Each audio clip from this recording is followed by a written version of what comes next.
In some sense, it had all the hallmarks of the society wedding of the year. Daughter of the President of the United States, was a featured member of the bridal party. The groom was Peterson, a former member of Bravo's one-season gossip girlesque reality show NYC Prep and the grandson of Pete Peterson, the co-founder of private equity powerhouse Blackstone Group and Nixon's former Commerce Secretary.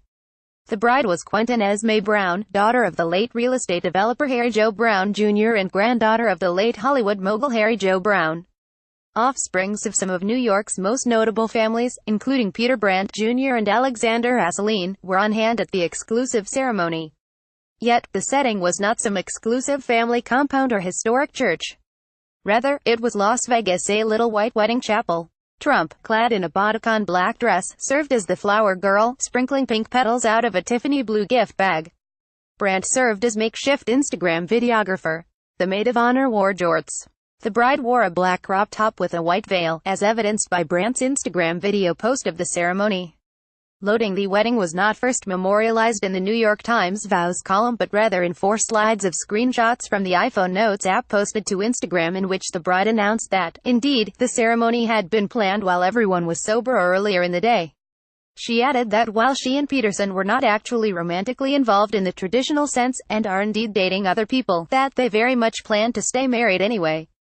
The ceremony, she made clear, was no accident, but rather a new way of thinking about marriage. Yes, it was in Vegas and planned that day, but it was also planned sober over breakfast and had been a plan developing between Peter Carey and I for over a decade, Brown wrote.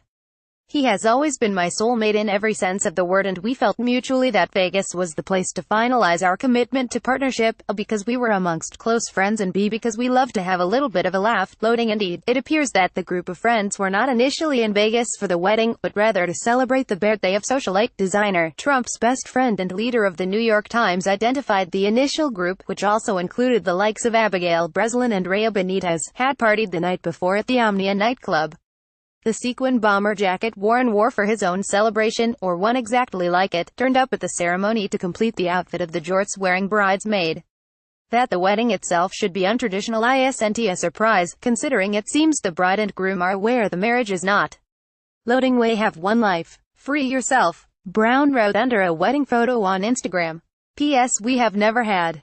It's pure friendship. Peter and I are not romantically involved. In fact, we are still dating others and will continue to seek love in all forms. We are just each other's hearts and wish to begin our journey towards evolution, because the more we face reality, the more we can see that there is no right or wrong, she elaborated in her Instagram note. Brown acknowledged that many close to her may have been surprised or even hurt by her decision to enter an open marriage with her best friend, but she cast her decision as something of an evolution to progress.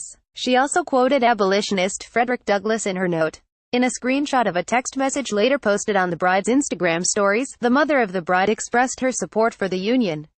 As for Trump, she commented hotness under one of Brown's Instagram posts of the ceremony. Related.